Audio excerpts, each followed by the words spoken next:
people chatting before. Ready? Yep. We're live. We're streaming live. I'm Melissa White Chocolate Ballin. You can honk if you love freedom. We do. And these are the human solution. We're all part of the human solution. They're here for me today. I've done plenty of court support in my day, but today everyone is here for me because I've been declared not competent to stand trial. What does that mean? Well, nobody really knows, but you can find out more at change.org/petitions/miscarriage of justice with hyphens between miscarriage of justice. We have some very important people here to say a few words.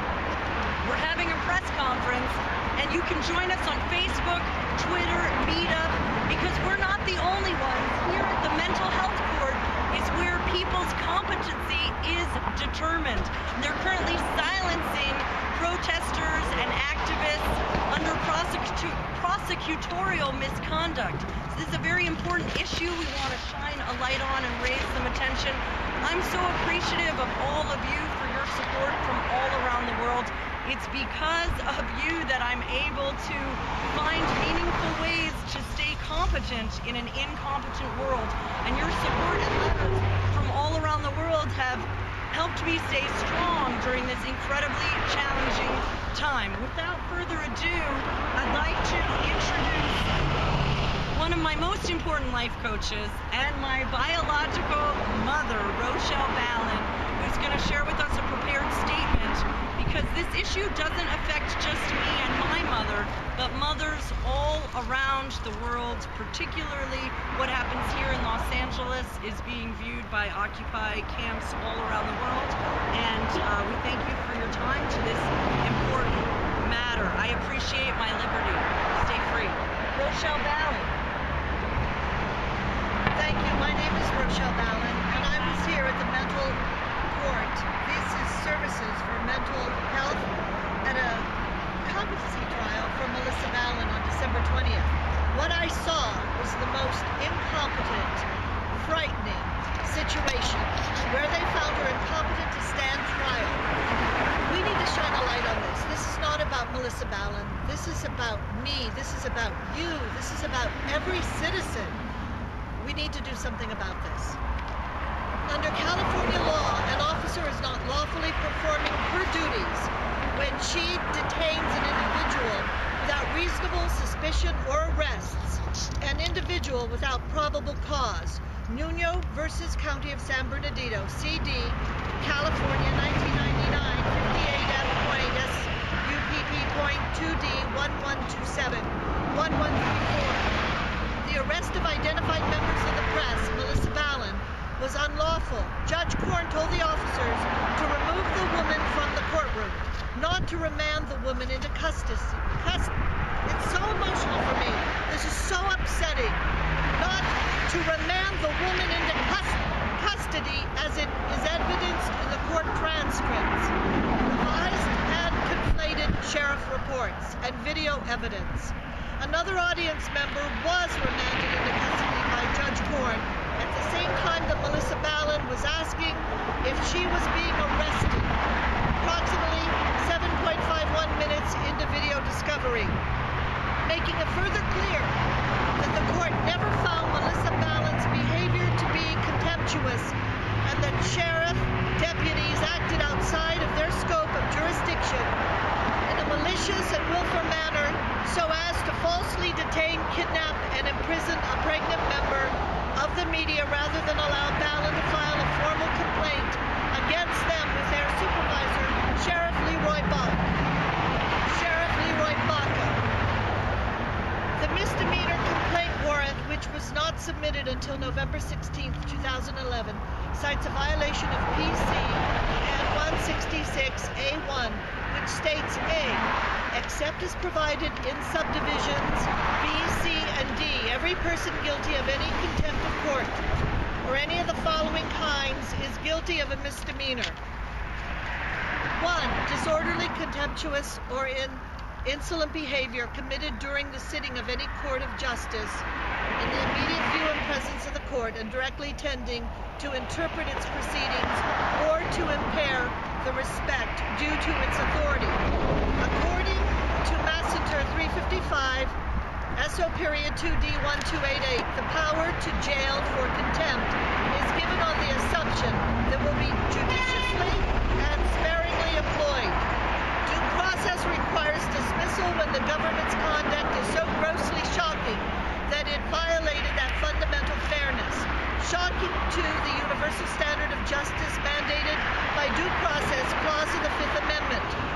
U.S. versus Russell 411, U.S. 423, 431, 432, 93, SCT 1637, 36L period, ED 2D 366, 1973. The federal courts have long recognized outrageous government conduct as a viable defense based on a violation of the Due Process Clause, Green versus U.S. 454F. Point 2D 783, 9th Circuit, 1971. Examples of such outrageous conduct have occurred when law enforcement agents use a friend to induce a defendant to commit a crime. Citations: physical abuse, Roshan versus California, 34D U.S. 165, 72S, CT 205, 96L ED 183, 1952. And interference with attorney-client relationship, Poulos versus Superior Court, 188, California, APP period 3D 422, 233, California Reporter 487, 1986. In U.S. versus Russell 411, U.S. 423, 431 to 436, 93, SCT 1637, 36L, ED 2D 366, 93, 1973. The Supreme Court recognized that the situations may arise where the conduct of law enforcement agents is so outrageous that due process principles would absolutely bar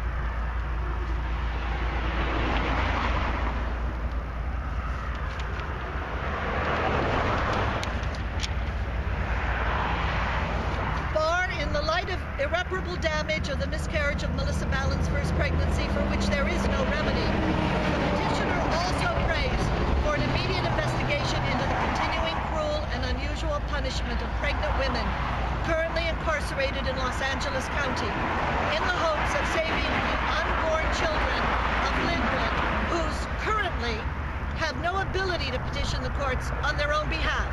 The middle class is the minority. Wake up. This is very, very serious.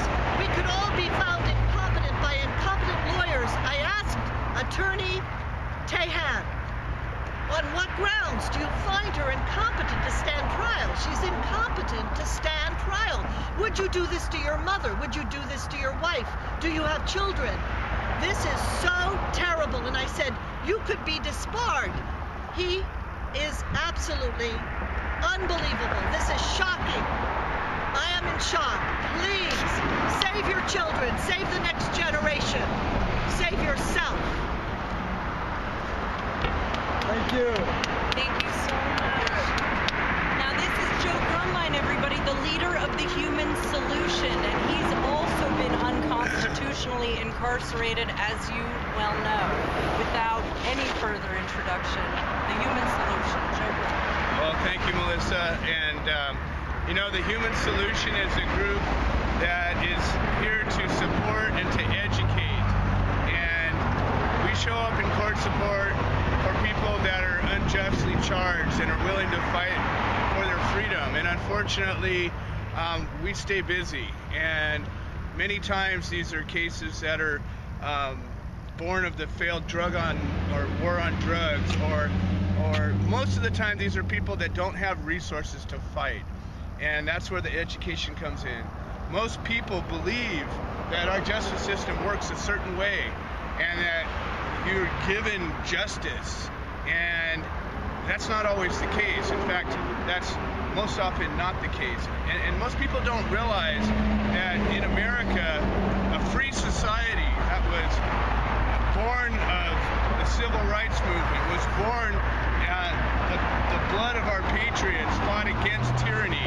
And here we are again, we're dealing with tyrants. We're dealing with people that are taking away our liberties and rights. So I want to give a little bit of history that lets people know where our rights come from and why we have them.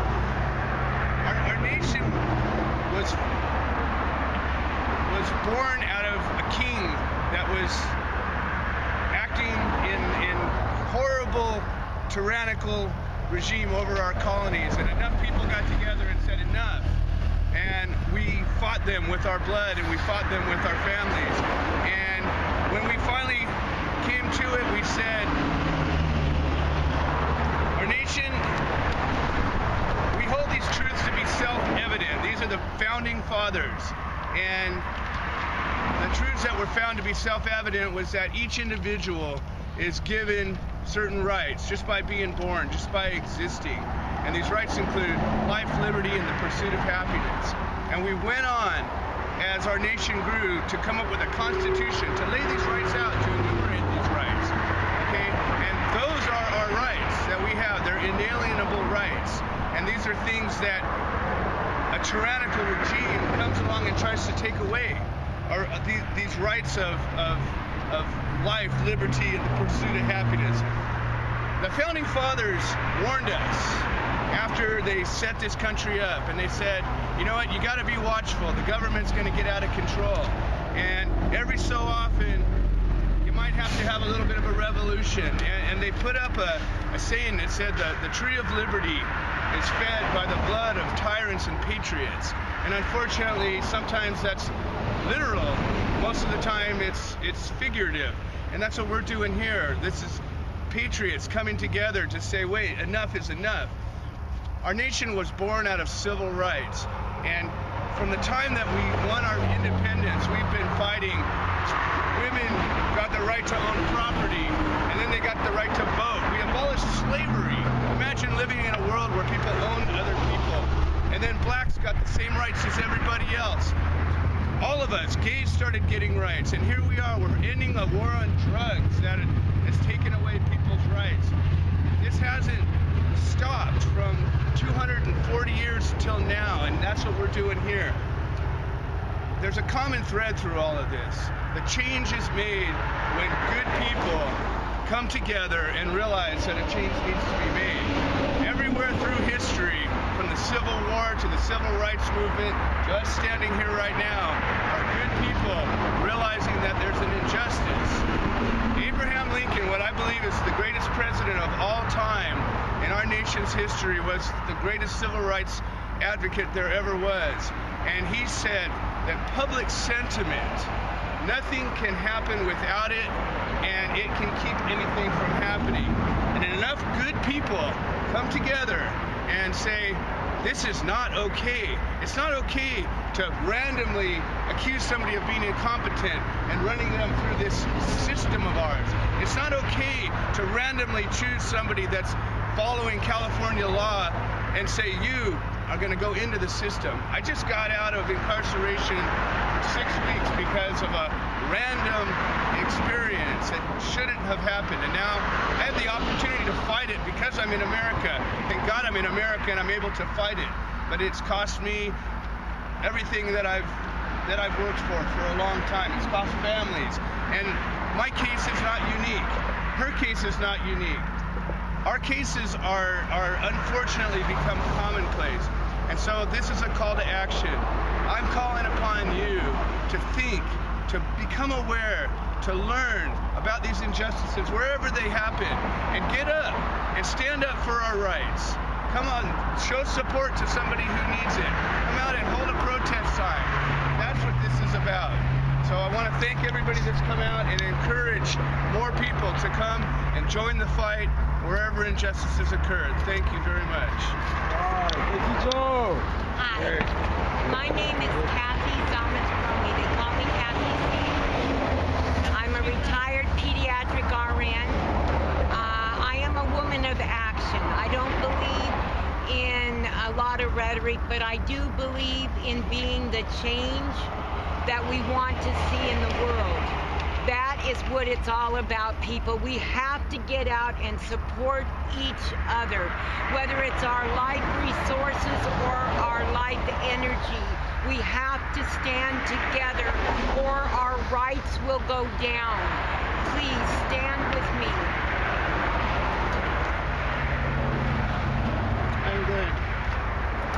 We'll have to stand together or hang separately, as they used to say in the Founding Fathers' days. We are facing a global rise in fascism, and if anything we've learned about fascism is the misuse of mental health facilities, whether it was Pol Pot's Cambodia, Stalin's Russia, Mao's China, the use of psychiatry, the use of calling us as mentally unfit because we have politically different ideas is one of the most dangerous themes in modern politics, and it will not stand in America in the 21st century. We're here together today, the state to the system. You cannot call us crazy because you do not agree with us.